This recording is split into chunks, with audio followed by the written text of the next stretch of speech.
Yeah, man. Wagwan people. Welcome to Zim Reality ITV. My name is DJ Spark Zimbabwe. And adzoka futi panapa patiri kutaura nyaya Jamasa. Ndofunga tese izvi tane picture tese takuziva taya maya Jamasa ane zvakaita ane bhutsu yakasimudzira mumwe mukomana so pa stage.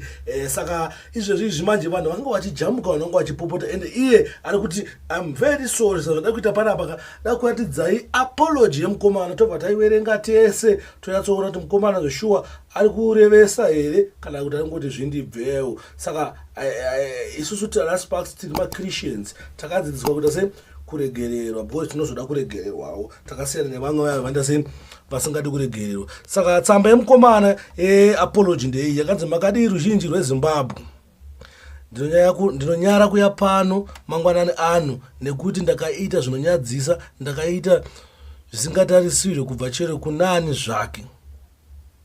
Right, amana ndofa munga tonde munhu harichi ari very sorry tofanira tichidzidza kuti se kuregerera so ndangoma comments angachitawa nevanhu but vanhu havasi kuita se vakwaza taya maya pachingori vakamutsamwira hanzi zvandakaita hazvina kana justification asi ndati ndiuye pano tichikumbira ruregerero ndiregerere ivo ndezvandakaita zvinonyadzisa ndinoda kuuya pano ndichivimbisa kuti hazvife zvakaitika naizvozvo nhasi ndiri kunotsvaga mukomana uyu and make sure medical checks are done kuti paonekwe kana asina kukuwara and also all proceeds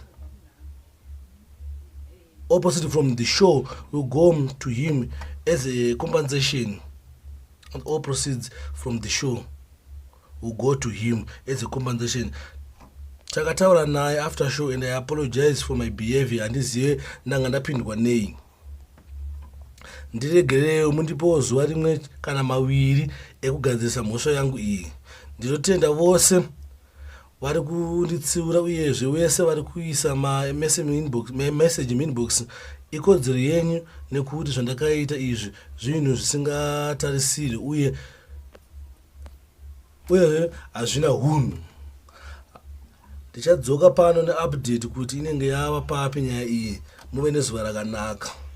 Right, ndofunga mukuzvinzwa kuti mukomana atase akumbira ruregerero but isusu manje taichida kuti adai akwanisa futi kuita video tinyatsoone magestures kuti munhu ari very sorry here kati ndisomeone zvake angoposta paaccount pake but izvozvi chete zvakangokosha futi kana munhu achinge atadza anokumbira uregerero hapana munhu asingatadza even shoko raMwari rinotaura kuti zvoni tiregererai sekuda kuregererwa munoita naMwari. Saka iwo wakaregererawo Mwari vanokuregererawo zvako zvakaita se zvakatadza. Saka thanks for watching. My name is DJ Spark Zimbabwe and ndiripo panapa pa Zim Reality ITV. Ndingokuita se ndingokuratidzei tionesane zvinhu zvikuita se zviri kuitika fulo yakandrova zviri kuitikawo musasare mugare update kuti izvi Jamasa suppose ndine ma-updates Jamasa dayo. Saka kana munhu achinge apologize ndandisuppose futi kudzoka panapa ndotaura kuti mukomana ndese akumbira ruregerero. Thanks for watching. My name is DJ Spark Zimbabwe ndiripo panapa pa Zim Reality ITV.